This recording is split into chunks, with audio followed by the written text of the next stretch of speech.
नमस्कार, खबरों की खबर में आपका स्वागत है। आज एक ऐसा बड़ा खुलासा हुआ है जिसके बाद से राहुल गांधी के तमाम चट्टे बट्टे, ये अर्बन नक्सल्स, वो दलाल पत्रकार, वो टुकड़े टुकड़े गैंग के तमाम लोग अलग अलग जगहों पे अपने चेहरे को छुपाने के लिए जगह ढूंढ रहे होंगे, क्योंकि इनकी कलई खुल गई, इनकी पोल पट्टी खुल गई, इनका काला चेहरा, काली करतूतें दुनिया के सामने आ गई।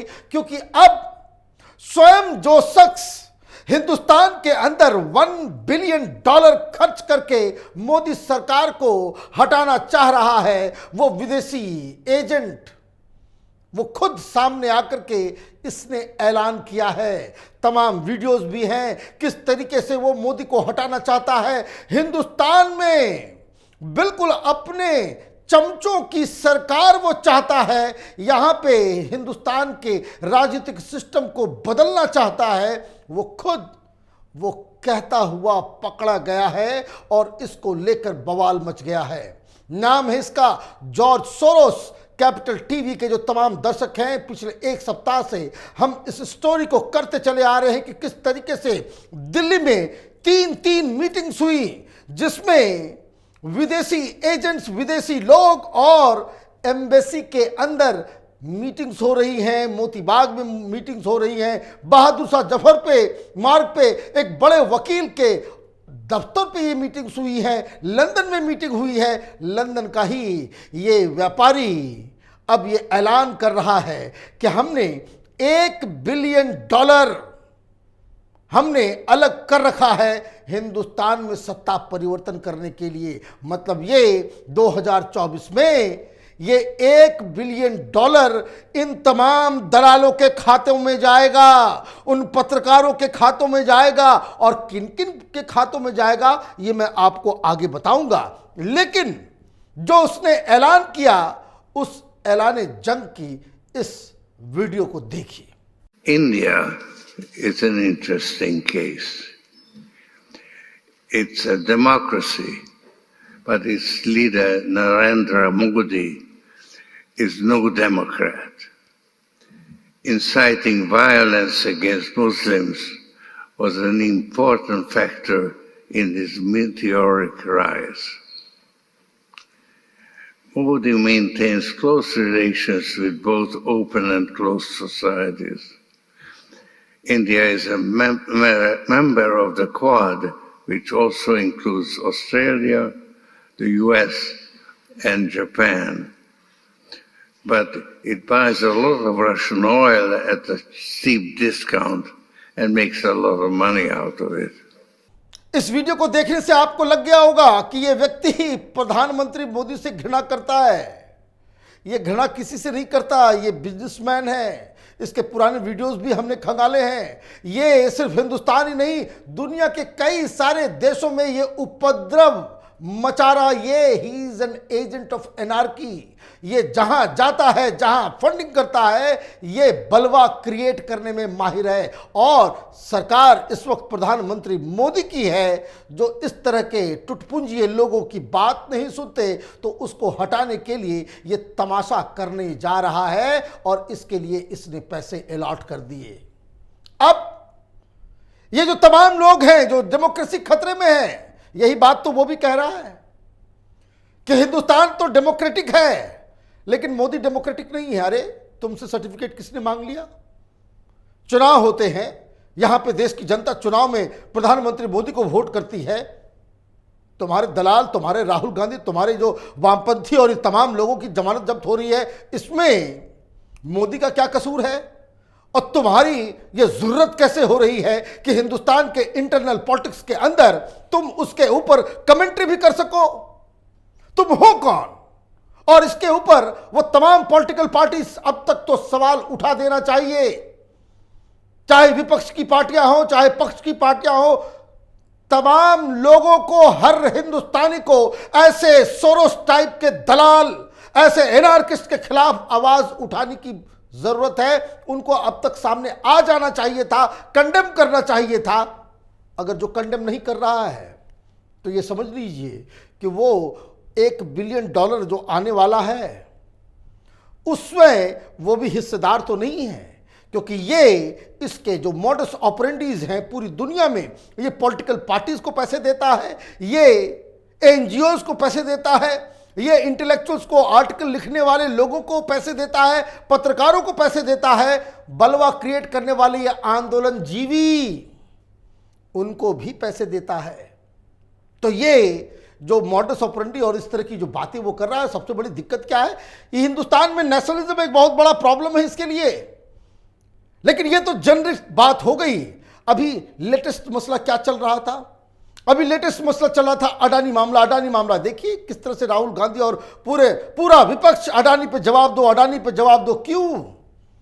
मसला अडानी था ही नहीं, और अडानी ने यह बात बिल्कुल सही कहा।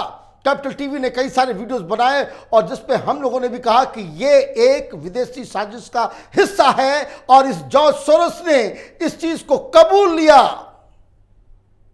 वो साफ साफ कह रहा है कि अडानी के मामले में जिस तरीके से मोदी फंस गया है वो कमजोर हो जाएगा, और उससे, इस अडानी मसले से ही 2024 का चुनाव हार जाएंगे मोदी। सुनिए ये क्या कह रहा है। Modi and business tycoon Adani are close allies. Their fate is intertwined.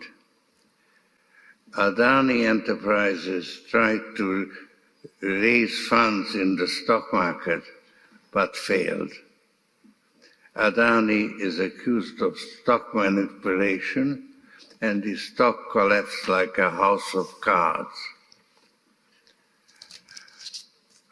Modi is silent on the subject, but he will have to answer questions from foreign investors and in Parliament. This will significantly weaken Modi's stranglehold on India's federal government and open the door to push for much-needed institutional reforms. I may be naive, but I expect a democratic revival in India. तो आपने सुना ये क्या कह रहा है कि प्रधानमंत्री मोदी और अडानी दोनों एक साथ हैं, और प्रधानमंत्री मोदी के लिए पैसे ये इकट्ठा करता है, और ये फंस गया। इसकी जो पूरी पूंजी जो है वो हाउस ऑफ कार्ड्स की तरह वो गिर गई। अब अडानी के गिरने से देखिए थ्योरी, पता नहीं, पैसा तो बहुत है इसके पास बांटने के लिए, चमचे सारे भी लोग हैं, लेकिन ये अक्लमंद कम लगता है। ये कनेक्शन जोड़ रहा है कि ये दोनों जुड़े हुए हैं। अडानी के गिरने से प्रधानमंत्री मोदी की जो परिस्थिति है, उनकी जो पकड़ है सरकार के ऊपर, वो कमजोर पड़ जाएगी, और ये कमजोर इस तरह पड़ जाएगी कि आने वाले चुनाव में ये चुनाव हार जाएगा। पता नहीं किस चीज का नशा करते हैं ये लोग। इनको हिंदुस्तान की रियलिटी समझ में नहीं आती, और जो समझ में आती भी होगी ये दलाल पत्रकारों के द्वारा राहुल गांधी समझाता होगा कि हम ऐसा कर देंगे तो ऐसा हो जाएगा, हम ऐसे चुनाव जीत जाएंगे। तो अब बात तो साफ साफ हो गया। जॉर्ज सोरोस के द्वारा फंड किए हुए लोग ये मोदी के खिलाफ एजेंडा चलाएंगे। जॉर्ज सोरोस के इशारे पे पॉलिटिकल पार्टीज, पत्रकार, जो कोई भी है, वो अपने मन से, अपने हिसाब से प्रधानमंत्री मोदी का विरोध करें, वो तो डेमोक्रेसी में लाजमी है। लेकिन जॉर्ज सोरोस जैसे शैतान के पैसे को खाकर कोई एजेंडा चलाएगा, किसी विदेशी कंपनी या विदेशी ऑर्गेनाइजेशन का एजेंट बनके हिंदुस्तान को कमजोर करने की कोशिश करेंगे। और अगर आप मोदी को इस हिसाब से लड़ना चाहते हैं, तब तो ये देशद्रोह की श्रेणी में आएगा। कौन लोग हैं? राहुल गांधी डायरेक्ट बेनिफिशियरी लग रहे हैं इसके, टुकड़े टुकड़े गैंग, कई सारे एनजीओ, साथ ही साथ वो तमाम ये जितने भी लायर वायर क्विंट विंट, जितने भी ये इस तरह के प्रोपेगेंडा करने वाले यूट्यूब पे, वो जो बेरोजगार पत्रकार जिन्हें टेलीविजन चैनलों से लात मार के भगा दिया गया, ये सब उस लिस्ट में है, जीजी पब वाले। तो आप देखेंगे बंदर की तरह नहीं उछलने लगता है कोई कोई कि भाई मोदी जीतेंगे हारेंगे, प्रोपेगेंडा करना, झूठ सारी चीजों में।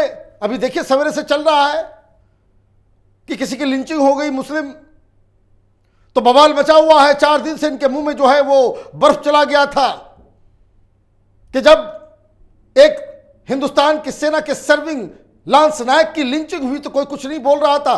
तो ये प्रोपेगेंडा करने का तरीका है। तो इस चीज को लेकर सरकार की तरफ से बयान आया कि जॉर्ज सोरोस ने $1 बिलियन हिंदुस्तान में प्रधानमंत्री मोदी को हटाने के लिए वो प्रपंच करने जा रहा है। स्मृति ईरानी जी ने बाकायदा इस पे प्रेस कॉन्फ्रेंस की है। तो इस प्रेस कॉन्फ्रेंस से क्या फायदा है? सरकार को यह मालूम नहीं था। हम लोग चीखते चिल्लाते रहते हैं किस तरह से कॉन्स्पिरेसी चल रही है। सरकार का काम क्या है? हमारी स्टोरी सुनकर के फिर बाद में वीडियो लेकर के सामने आना और प्रेस कॉन्फ्रेंस कर देना, या फिर सरकार का काम कार्रवाई करने का होना चाहिए। अगर कोई विदेशी एजेंट हिंदुस्तान के इलेक्शंस को इन्फ्लुएंस करना चाह रहा है, यह कानूनन जुर्म है, नेशनल और इंटरनेशनल लॉ दोनों के ही तरीके से। तो जॉर्ज सोरोस का पैसा किसके किसके पास आया है उसकी तहकीकात हो, उनको पकड़ के उनके ऊपर केस किया जाए। जॉर्ज सोरोस का रिश्ता किन किन एनजीओ से है, किन किन पॉलिटिकल पार्टी से है, कौन कौन पत्रकार जॉर्ज सोरोस के पेरोल पे है, ये गद्दार की लिस्ट दुनिया के सामने आए और इनके ऊपर कार्रवाई हो, इनको जेल भेजा जाए, तब तो सरकार का मतलब है। सरकार भी मीडिया हाउस की तरह, हम लोगों की तरह आकर के प्रेस कॉन्फ्रेंस कर दे, जनता में अपनी बात को बोल करके सो जाए तो क्या फायदा है? 4 दिन पहले हम लोगों ने खबर की थी कि किस तरीके से, और मैं बता रहा हूं बहुत जिम्मेदारी से, बहुत ही ऑथेंटिकेटेड खबर, जो लोग उस तरह के मीटिंग में थे उन लोगों ने सारी चीजें बताई है कि किस तरह से 3 मीटिंग्स हो चुकी, और उसके बाद भी अगर सरकार उस वकील के ऑफिस में छापे नहीं मारती है, उस एम्बेसी के पास कोई सो कॉज नोटिस नहीं देती है, मोतीबाग के उस घर के ऊपर कोई कार्रवाई नहीं करती है, तो इसका मतलब क्या समझा जाए? कि सरकार सो रही है। यह वक्त हिंदुस्तान के ऊपर चारों तरफ से हमला हो रहा है और यह वक्त प्रेस कॉन्फ्रेंस करने का नहीं, एक्शन लेने का है। तो स्मृति ईरानी जी, आप वापस जाएं और सरकार को इस चीज के लिए बताएं कि इनफ इज इनफ। अब पानी जो है वो सर के ऊपर से गुजर चुका है, अब टाइम एक्शन लेने का है। चाहे वो मीडिया हाउस हो, चाहे वो एनजीओ हो, चाहे कोई दलाल नेता हो, विदेशी पैसे से अगर कोई चुनाव को इन्फ्लुएंस करने की कोशिश करेगा तो वो तिहाड़ जेल के अंदर जाएगा। 10 को अंदर आप करेंगे। ये जॉर्ज सोरोस जैसे दलाल, इस तरह के शैतान हिंदुस्तान की तरफ फिर मुंह उठा के देखने की हिम्मत नहीं करेंगे। यह खबर ही खत्म नहीं हो रही, इसके कई सारे अपडेट्स आएंगे। आप देखते रहिए कैपिटल टीवी। हमारे वीडियोस को लाइक कीजिए, शेयर कीजिए और हमारे चैनल को सब्सक्राइब कीजिए। धन्यवाद।